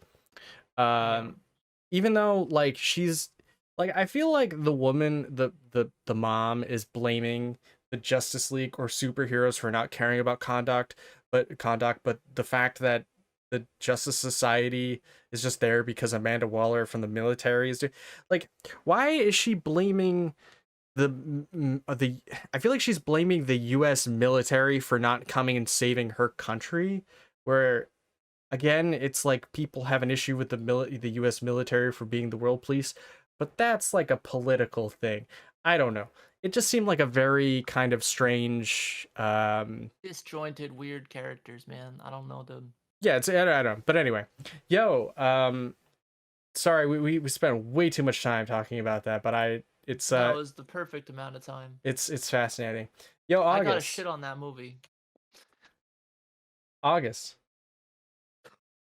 Hey, August. Yeah, hey man, how you doing? Oh man. Yeah. Hey, I gotta ask you an important question. Yep. Who do you think is gonna win the VMAs this year for best fighting game? The VMAs? I'm sorry, the Video Music Awards. Yeah, the MTV Music Video Awards. The Game Awards or the VMAs? The Game Awards, August. The Video Game Awards. Ah, okay. Well, I mean, the daytime Emmys are also important. No, so yeah, like I don't know, bro. Like obviously, it's going to be the greatest fighting game of all time, or certainly the greatest fighting game to come out in the last few years, and that's Sifu. I mean, clearly, how could it be any other game? I mean, I can think of multiple times I've been with my friends, my buddies on a Saturday night. We do big Sifu Saturday, where every Saturday we stream Sifu, and we're in the lobbies, 8 people deep, just parrying the shit out of each other. Yeah, dude. Exactly. Sifu the shit out of each other. That's exactly what we're doing. Yep. So for some reason, Sifu is a selection here, but to fully round out the list, we have DNF Duel, JoJo's Bizarre Adventure, Battle R, which is a game remade from 2013. We have King of Fighters 15, and then we have Multiverses, which is only a few months old. Slow year for fighting games, guys, which is weird because it really didn't feel like it was that slow. But that Multiverses is gonna win this. Like, Multiverses is gonna win this. Look, I do. It was too popular. It had too much of like this boom to not most likely win this. Yes, I do know. Look, I do know Multiverses is gonna win this, but should it win this? Let's be real. No. Yes. Multiverses is trash. No. The more I played Multiverses, the more I disliked Multiverses. I enjoy Multiverses. Disregard your opinion on Multiverses, right? Okay, just for love or hate it, whatever, right? I don't really care for Multiverses either. I think it's a shit ass game, not fun. Okay, August loves it. That's awesome. Yes. A lot of people really like that game still, even though the fan base is dying. But died. It's at like 1,000 players dying. Now. Really? From 100,000. From 100,000. Is that 1,000? Went down to like 1,000. Yeah. Whoa. Okay, so it's dying. It's dying on Steam anyway. On Steam, it's just toasted. So people share our sentiment backlog. They understand. Game is poop. Thank you, the people. Thank you, people. Hello, Cat. Okay. So with that, we're disregarding it. Disregarding. I don't think that. I don't think Multiverses. Did you talk about the? Sorry. Let me finish my sentence really quick. Just, sorry. Yeah, I've been on the sentence for like an hour now. Warcraft. Multiverses has only been out for like 2 months. It's the game of the year. It hasn't been a year. It should not be on that list for that same reason. God of War Ragnarok has been out for less than whatever. That's up for, I think, Game of the Year. Why the hell is JoJo's on there? I mean, that's in a remake territory. It's a remake. It's actually a remake. See, it's more of a remaster. No, it's a remake. It's not a remake. They didn't remake the game. Yeah, they did. Did they? Yeah. It's a remake. I thought they just updated and brought it forward. No, they just a remaster. It's a remake. You look at. Feel free to look it up, but look, I could be wrong, but I don't give two shits about that game though. That's perfectly fine. It definitely was DOA. Okay. Just like DNF Duel. Let's be real, okay? I know DNF Duel was DNF it's been Duel. A rough year for fighting games, hasn't it? It has, which is weird because there was this moment on Twitter where everyone's like, fighting game players are eating good this year and all that shit. And then here we are Next year we'll eat good. at the video game awards, right? And we only have like 2 actual games that should win. And Sifu and you can follow everybody's KOF. following my logic here. I feel like it's pretty sound, right? So that leaves DNF Duel and KOF 15. Oh wow. Okay. I mean, I hear, call me crazy, but I just think that KOF 15 should take this category. It deserves it. It's the OG. It's the legacy game. Okay, it's like saying Street Fighter. If Street Fighter was on this list, it's like Street Fighter shouldn't win. You know, it should win. Fuck you if you don't think it should. KOF 15 is the pick. Backlog? What's that? Why should a game that's matchmaking doesn't work win? Because it's the only game that's fan base isn't dead on this entire list. What are you talking about? What are you fucking talking about? The Steam charts really quick. Wait, I think we need to look at the KOF 15 Steam charts. Number 1, pull up the Steam charts.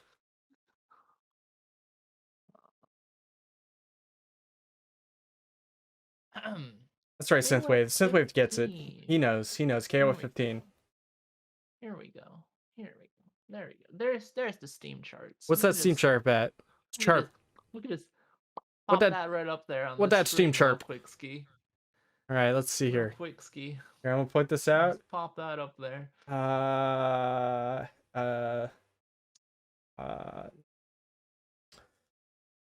Oh man, I don't know if my OBS isn't working. Oh, that sucks. So I mean, are we saying that right here? These are the games we're comparing right now. These are the games we're comparing right now. There's your second link. Yeah. So apparently, DNF Duel has a whopping. Are we going to? So wait, what are we going by? Are we going by the 24-hour peak? Or are we going by the playing 30 minutes ago? I'd say the 24-hour peak. Okay, just, to be generous. Okay, it's an absolute scale. It's an absolute scale. Okay, so it's 43. Yeah. It's 43. Okay, and then we have KOF 15, which is 768. I would say that's pretty good. Okay, now. Okay, so even though we have these numbers here, these are definitely just numbers, okay? Numbers are subjective. They're man-made construct, right? So with that, none of these games have Mai or Shuri, besides KOF. So where are you going with this? There's multiverses. Where are you going with this? I'm saying that this year's fighting games have all been just dead. They're all just fucking dead. They come out still pretty good. Multiverses it's clinging on to life. Yeah. It only has like 2,000 players now, when it had 150,000, right? Yeah. Just on Steam, right? So like, Multiverses is gonna take this. Unfortunately, it doesn't deserve it. Oh, okay, but I don't know if KOF deserves it either, or DNF Duel. But what are you gonna do? Give it to fucking Sifu? Give it to JoJo? Well, first of all, before you continue, Quintessence, okay, you fucking cynical bastard, why don't you pull up the numbers for Sifu? For our other fighting game entry, Sifu. All right, yeah, sure, dude. It's in the fighting game category. Wait, why is Sifu not showing up for Steam charts? That was Epic exclusive. Was it Epic exclusive? Can you look up Epic? I don't think No, Epic has. Sifu's on Steam now, isn't it? Is it? Yeah, I think it is. Hold on. I think it's only like a temporary exclusive. Nope, it is not on Steam. Okay, it's not on Steam.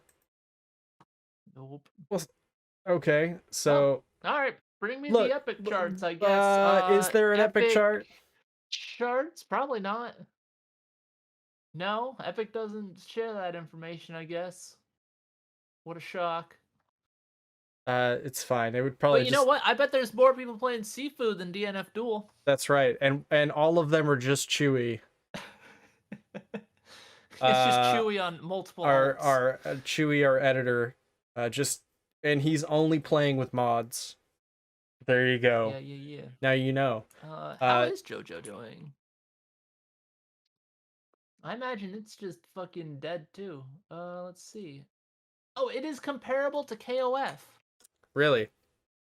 It is, yeah. Wow, I can't believe that it's still alive considering no rollback. No roll. No, what are you talking about? It's not. It's at 300. KOF's at 700. Yeah, KOF's almost at 800. What are you talking about, my guy? I was just looking at the 12 minutes ago. Well, let me tell you. Look, so this isn't entirely a fair comparison too, because these are just Steam. These are just PC, which is probably going to be the lesser end of things too, of the fan bases. But either way, we can all admit that I would say Sifu doesn't deserve to be on here. Multiverses shouldn't be on this list. Be on here. JoJo kind of gets discounted, but look, I'm just saying KOF or DNF Duel, right? And I don't think either of them should get it either. I don't know. This it's just flawed.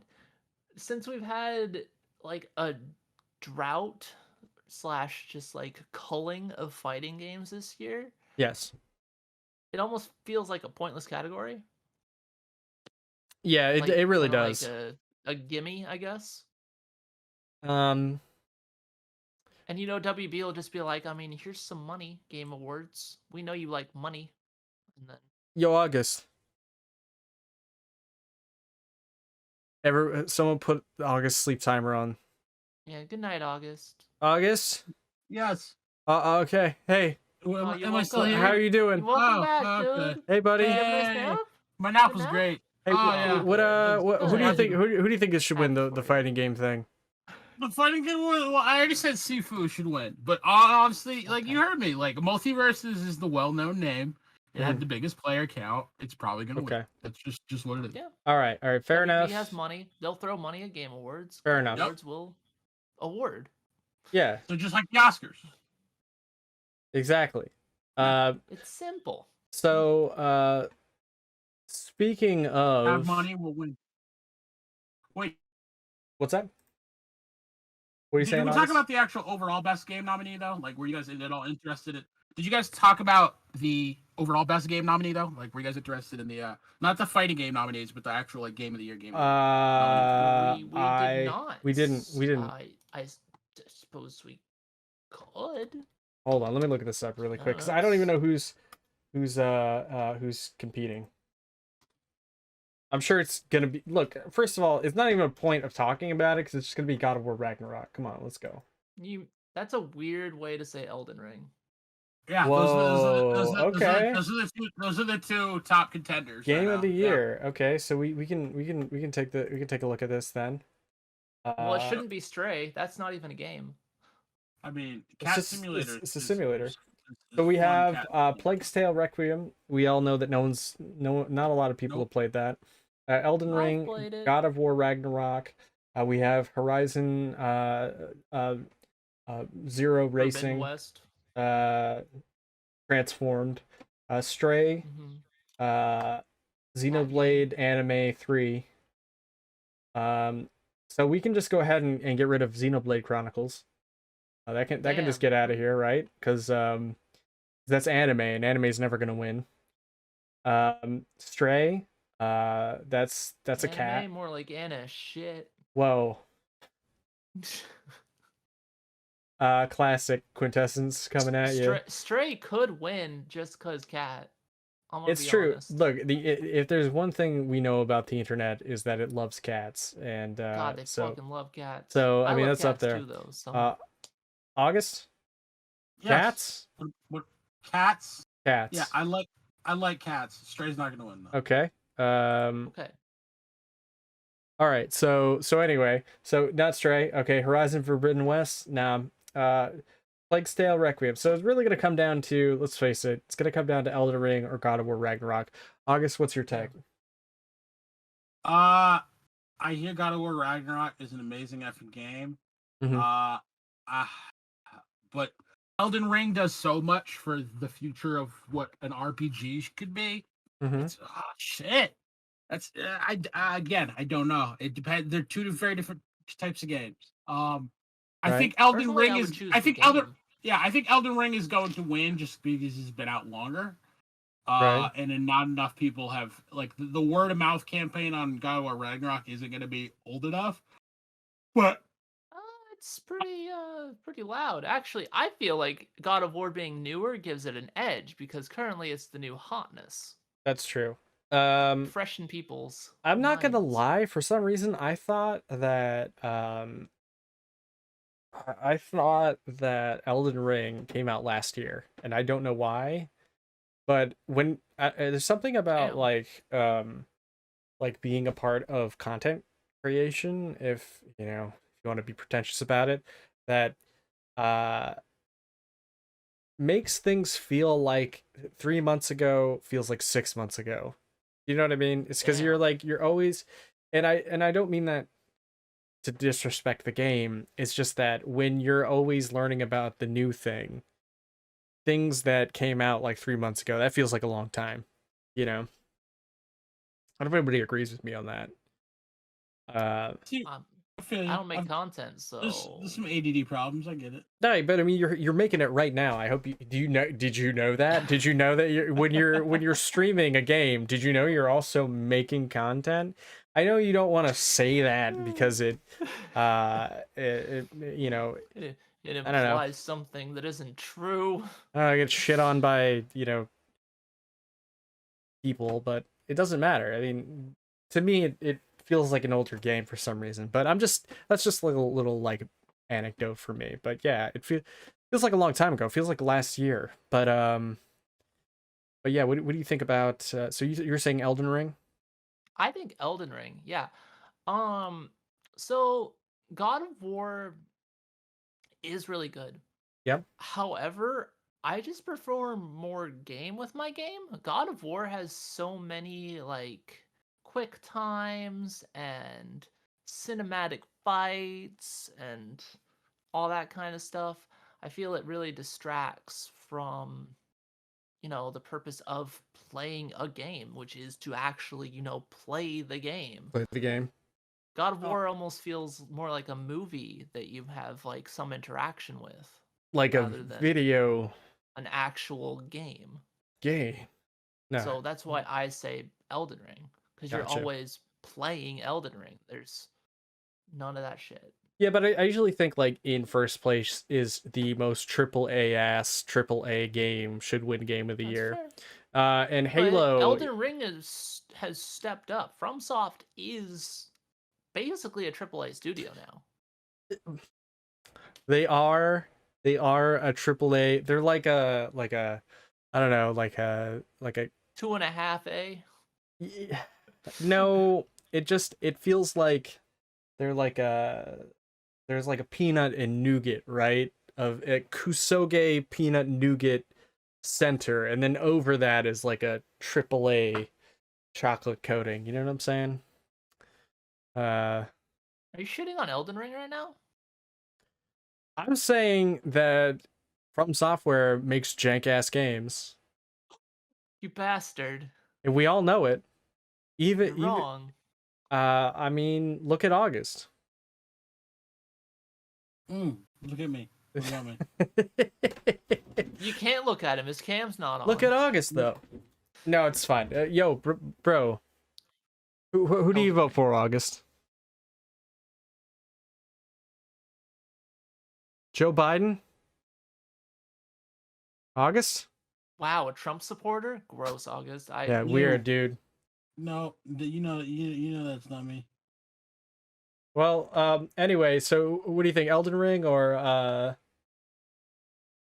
anyway, Stray. Elden hey, Stray had the same problem as God of War. It's more of a cinematic thing than an actual game. speaking of gross things, Oh shit. have you guys seen the reveal of the 1,000th Pokemon? Coin Boy? Yeah. So here Hopping he straight out of is. your Capri Sun, dude. Yeah, dude. He's about to damn. What remember Cinnamon? Was it Apple Jacks that had Cinnamon? He's the Jamaican Yes. mascot of a Yes. cereal. That's what He's this dude gone. looks like. This dude. He's very gone. Yeah, he's very, very gone. But Cinnamon is no longer So the gone. Winamon. No, he's gone, dude. So what is it? Golden Go? Golden Go. This mofo, I don't know, dude. He looks like he's straight out of your cereal box. I actually like him. I like his design. You like this design? It's so stupid Yeah. that I think it's kind of great. Dude, It's literally just a bunch of coins stacked on each other. is that what this I is don't know. supposed to be? Yeah. This is literally the worst design of a Pokemon I've ever seen. No, you literally make it out of like coins. Au-gast, what do you think? Yes. You know what? I think you guys have some good opinions. What do you think? What do you think of the 1,000th We do have Pokemon? good opinions. Give me some adjectives. Sensual. Yep. Experience for the body. You know what? If Okay. a wise man once said, "Anything's a dildo if you try hard enough." Ooh. Yeah. Scary but true. That's true. Yeah. I Sexual disagree with said wise man. sexual spelunking. Yep. But yeah, I think it's cool. Its previous form looks better. Wait, what's the previous form? Gimme Ghoul. Gimme Ghoul? Is it not shown here? It he's doesn't show it. Probably. he's literally I don't know. snowboarding on this thing. This is amazing. Yeah, no, this Pokemon's great. Hold on, let me see if I can look up Gimme Ghoul. It's a coin snowboard. Scroll up, and I think there was like a blue clicky thing for Gimme Ghoul. Here it is, right here. Is this it? Close enough. Yeah. So Gimme Ghoul is a little coin boy. That looks like an Electabuzz. He collects coins. You know what? This is kind of cool. I just man, that 1,000th Pokemon though. And then he builds a coin body for himself to evolve. Bro, he's like Tony Stark. He's dope. Kind of, yeah. He's dope. Tony Stark. I don't know, dude. Yeah, Gimme Ghoul built that armored body with a box of scraps in a cave. With the 1,000 coins you brought him. Amazing. Yeah, I love. You know what? I kind of dig it. Even if I think that this dude would probably sell me weed at a 7-Eleven. Damn. I'm down. Hey, little man, put that shit In my hand. So yeah. Wow, he looks amazing. I'm digging it, man. I hope the Pokemon keeps killing it with the designs here, you know. Not going downhill at all. Game, you know, the newest game I hear is a straight banger. Nothing wrong with it. No bugs. No bugs whatsoever. 60 FPS 60 constant. FPS I couldn't even believe it. on the Switch. Insane. On the Switch. Nothing wrong with that hardware whatsoever. It made Xenoblade Chronicles 3 look like a fucking crayon drawing. It did, bro. It was amazing. Oh, Yep. fuck, dude. Game Freak, the $1 million studio that it is killing it again. Really makes me wonder why it's not here with Game of the Year. All I can say is thank you, Game Freak. Thank you. You're just always thinking about the customer, and I don't know how you do it. Topping themselves every year. Every year. Speaking of topping themselves, did you happen to see that good old Yuji Naka Topped off his bank account? Yeah, he definitely topped off that bank account with he made some straight chili dog money here, going straight into his pocket. Yum. Gonna make Sonic 4.3. So dude man has been arrested. I guess. Yep. And if you guys don't know, Yuji Naka is the creator of Sonic, the Sonic designer, I guess. He might have created Sonic. He had a heavy hand in creating the original Sonic games for the Sega Genesis. Created Balan in Wonderworld. You know, it really seems like it sent him down a spiral, which I mean makes sense if you played that game. You know, that game needed a little more time in the oven. Or danced himself into a spiral. I don't know. I think he also made like Nights into Dreams and stuff. But yeah, it says here that he wound up. Oh my god, why am I blanking on? Oh, insider trading.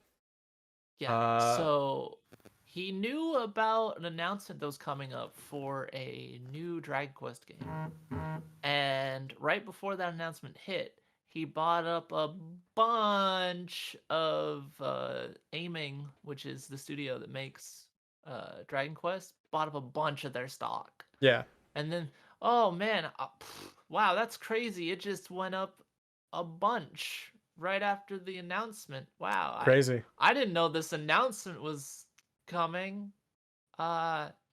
Crazy.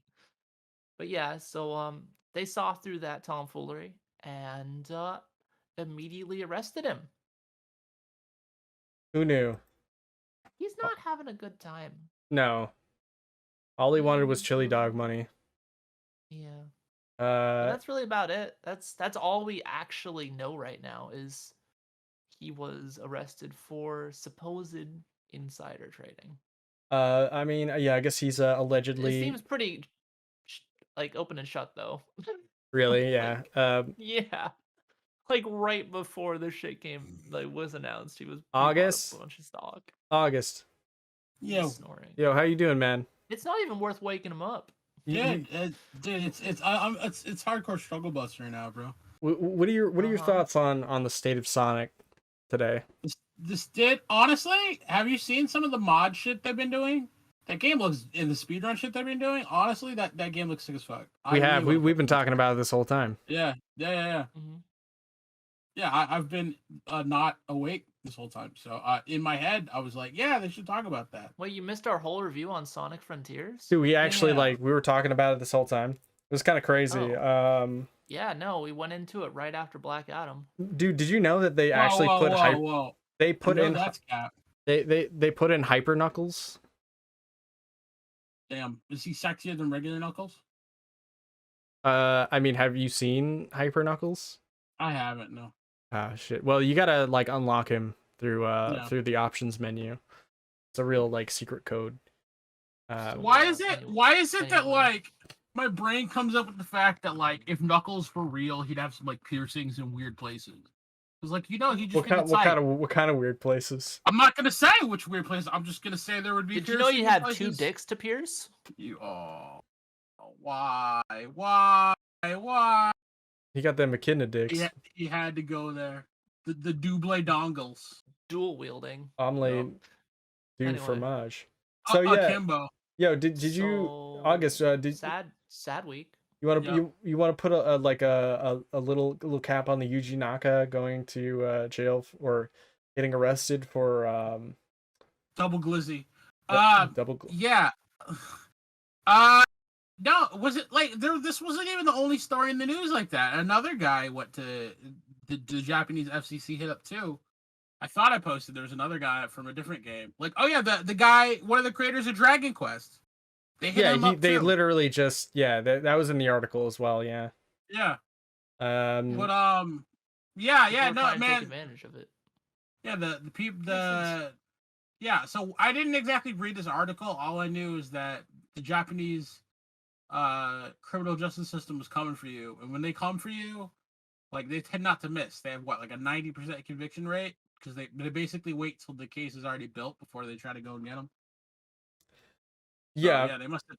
Yeah, I'm pretty sure like people serve like absurd amounts of time in jail for like even just having possession of marijuana in Japan. It's like they've very very strict laws there. Like you can go to jail for like 3 years.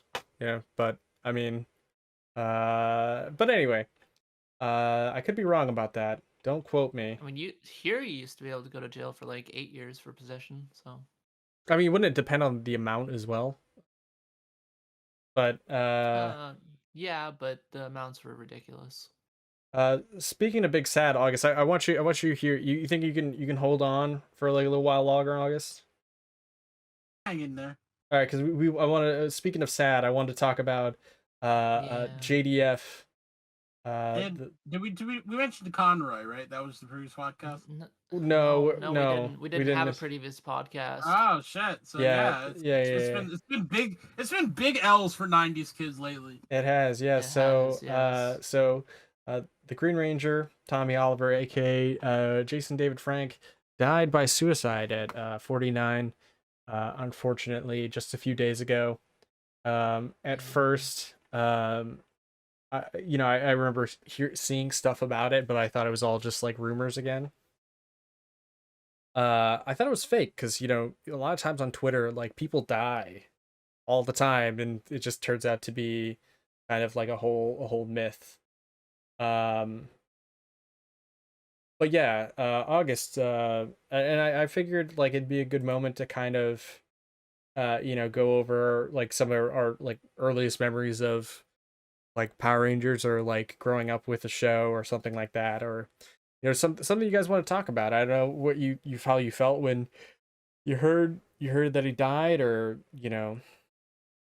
uh August, you want to go first? Sure, to keep me awake. Yeah, absolutely. Yeah, hold it down. Yeah. So, I mean, legit, I just remember that again. It was the first season, not the first season. Mighty Morphin has such an interesting narrative because again, you get the character that starts off evil, gets good, is way better than most of the Power Rangers by himself. Gets good. But still finds a reason to become part of the team.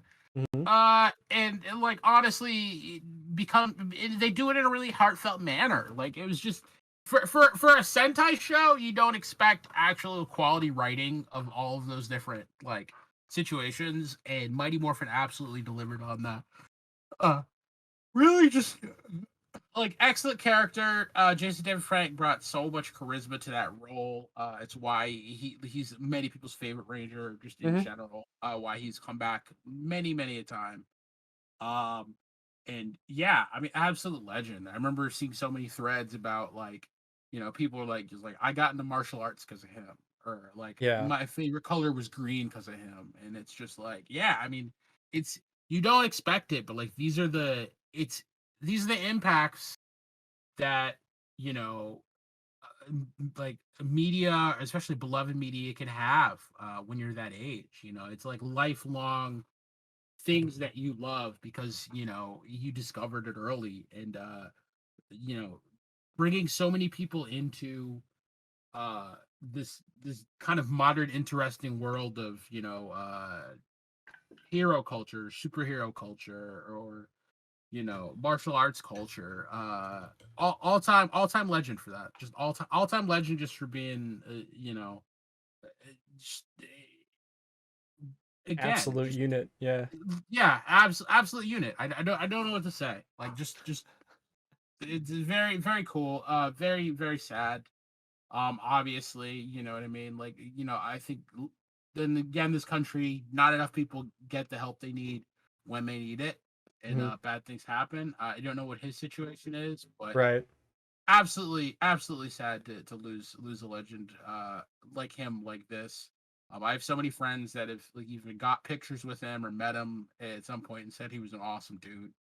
So just tragic, just tragic.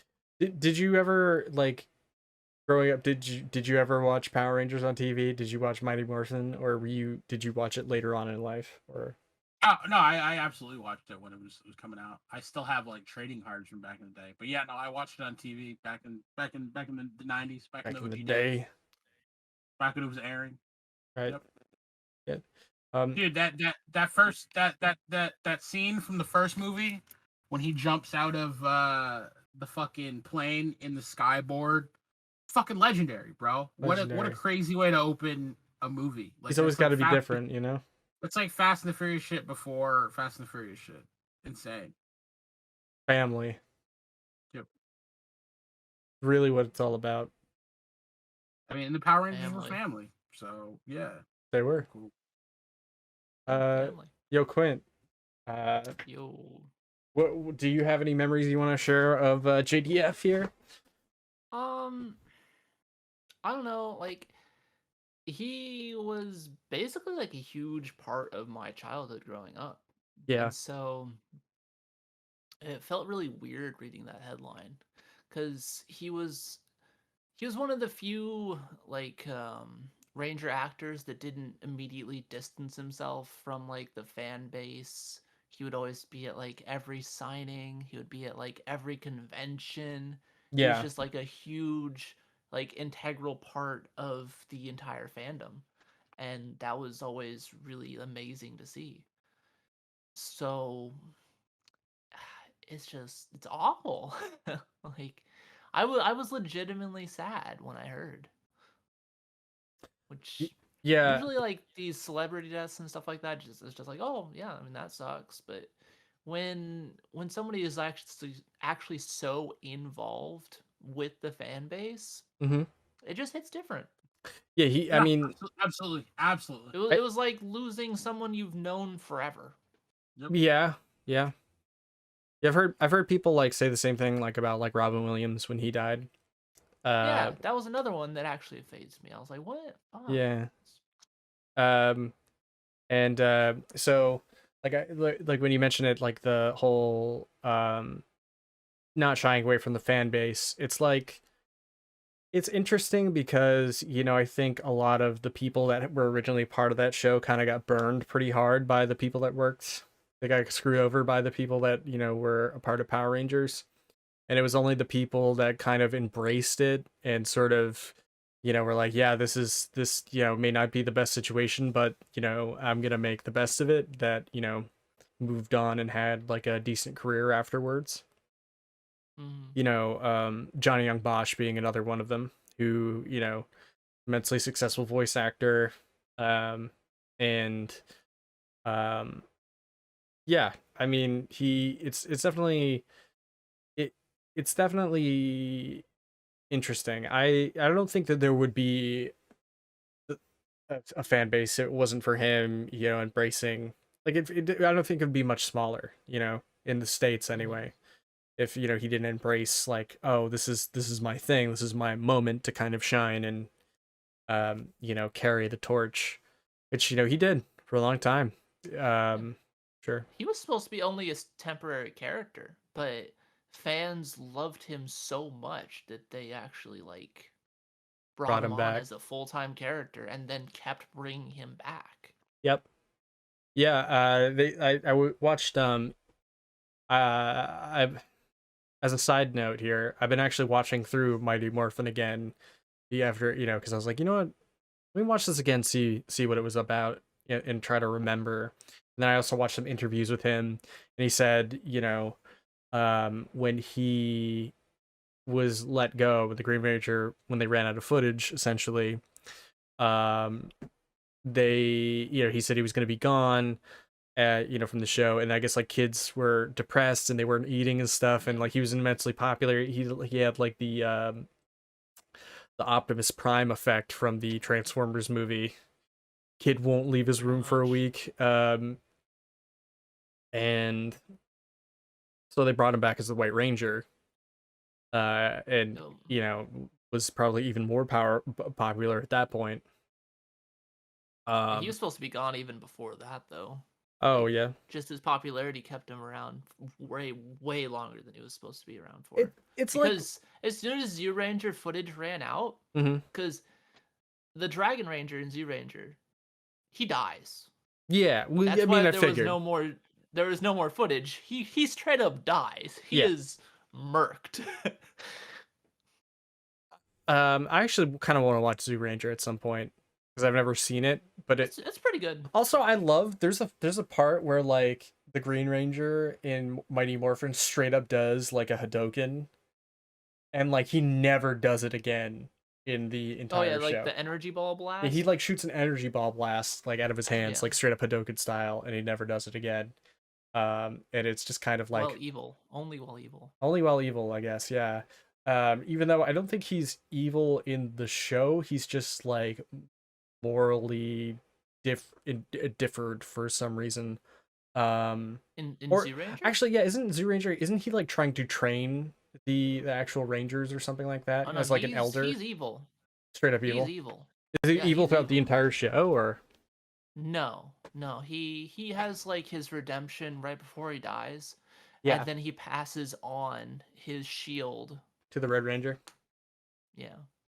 Which I think is pretty dope, but yeah, man, I think which also brought us some of the funny stuff where like they had to use the super fake cheap looking shield on the Red Ranger outfit sometimes. Yeah.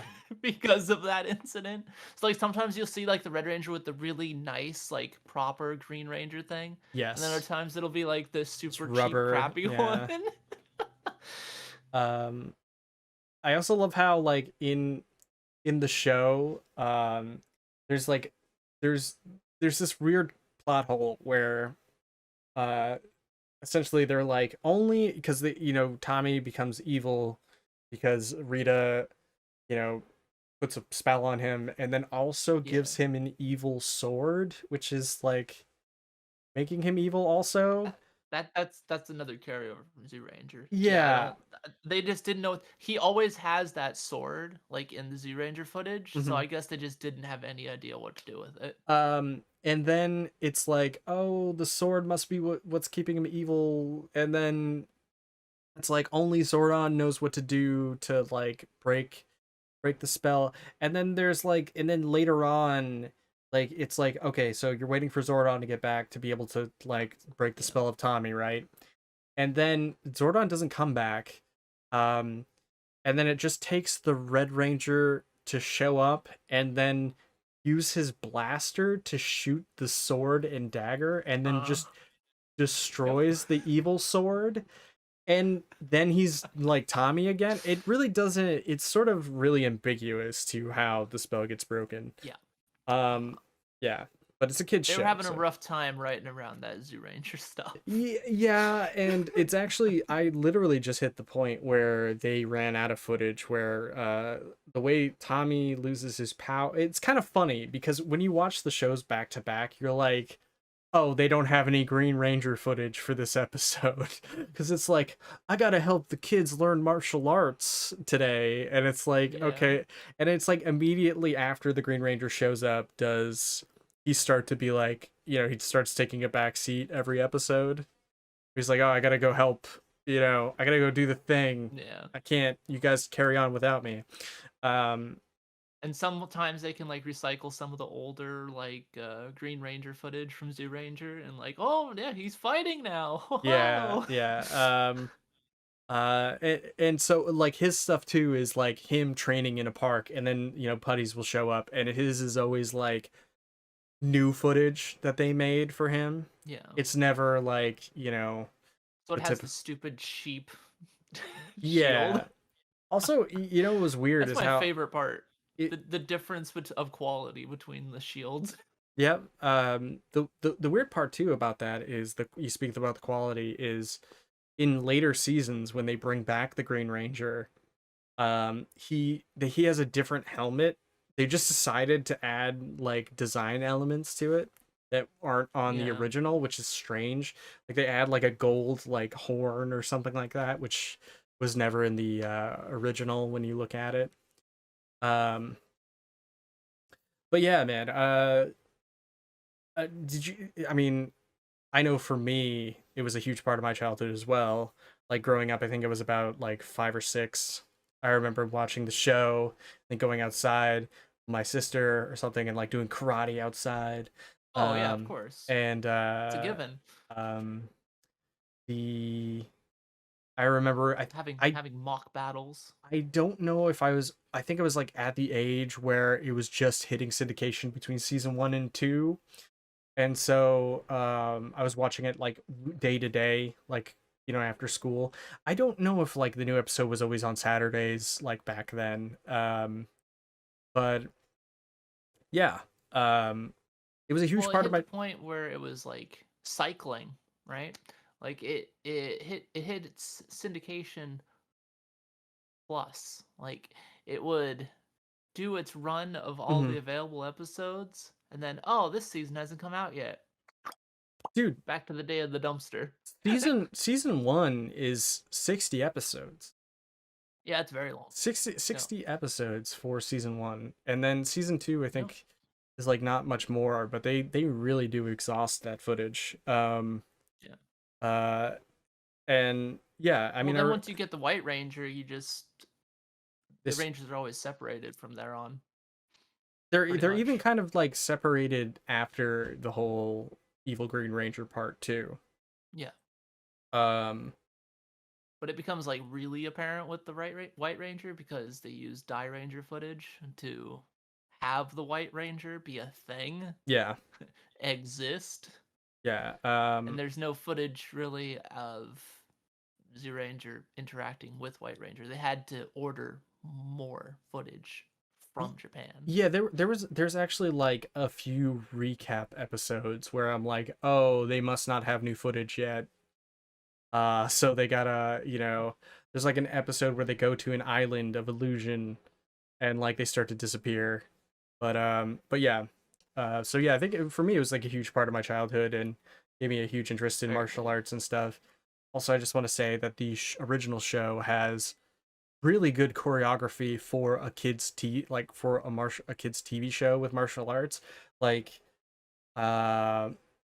like to an impressive degree, to where it's like, oh, no wonder why I would watch TV like martial arts or action shows afterwards, and it just wasn't, it's kind of impressive what they were able to do with the choreography in that show. Well, it helped that freaking JDF was literally like a black belt. So yeah, I mean, I know like Austin St. John is too. I mean, I don't know if he was to the caliber that JDF was, but yeah, I don't think he was. But he was pretty comparable. He was close. Yeah, it definitely helped like I guess, realism of the show to have both of them actually trained in martial arts, so they could like. I imagine they had like some kind of input. Like the director would probably be like, "Hey, so like I want you to do like a cool kick." Well, I think like after a certain point, JDF actually became a part of the stunt team of the show. So I think that's why he did a lot like choreography in there as well. I can see it. But yeah, man, I really, he'll be sorely missed, and following his career throughout the years, it was man, it's kind of heartbreaking to see a guy who's that charismatic, Apparently, his last appearance was in Power Ranger Super Ninja Steel or something like that. Yeah. Yeah. I don't know. He appeared with a thing called a Master Morpher. Oh yeah, that's right. Yeah. I think I sent that to you, but or I sent you a clip that you probably already seen. Yeah. But yeah, I think we should probably wrap this. That's kind of neat. What do you think? We talk a little bit about Kevin Conroy and then. Oh sure. I mean, might as well just go down the childhood sadness. Yeah. Rabbit hole. And then unfortunately, guys, we also lost Kevin Conroy this week, who is my Batman. He is Batman. He's Batman. Let's face it. He's like Batman. He's the definitive Batman. There's no other Batman. Yeah. I mean, a lot of people will say there's another Batman, but it's Kevin Conroy. Yes, Kevin Conroy. Like consistently throughout the years, like pound for pound. One Batman left. Christian Bale. Yeah.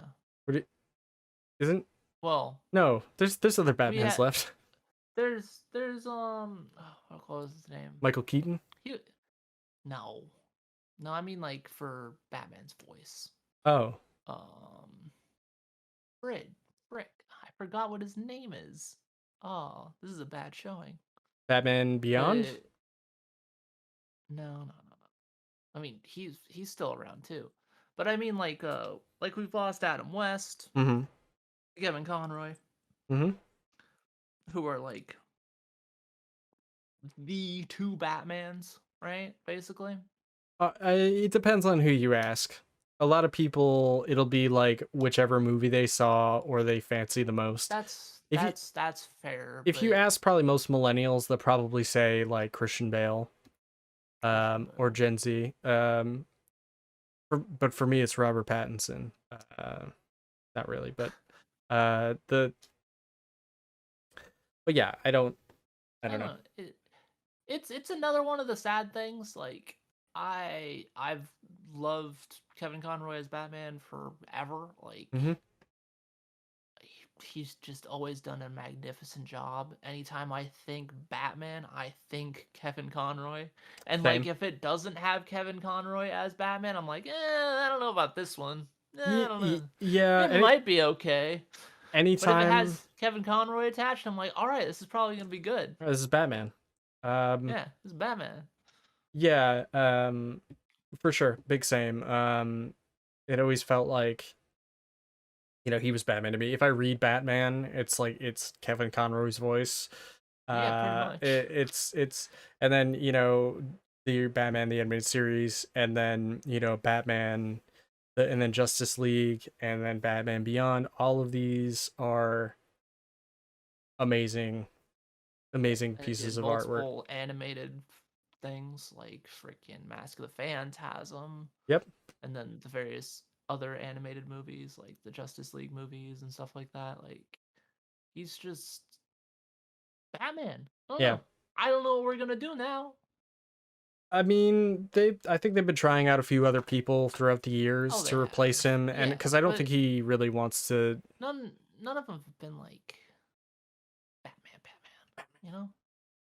Yeah, Batman. Yeah. Yo, August, you reached that caliber. You still awake? Still with us? I'm like 50% awake. That's about it. What do you think of Kevin Conroy? Dude, he was a legend. That's it. I mean, I'm watching all the stuff about him and how he made 7 the whole time. How he made the character. All right. You know what I mean? It's sad, but he was a legend, genre defining character. Here you go, Chewie. I changed it. Just in time. Johnny, yeah, for sure, man. So yeah, man. Definitely gonna be depressed, sad. A lot of hard L's we took this week. Us 90 kids are not eating well. No, dude. Neither are fighting game fans. Yeah.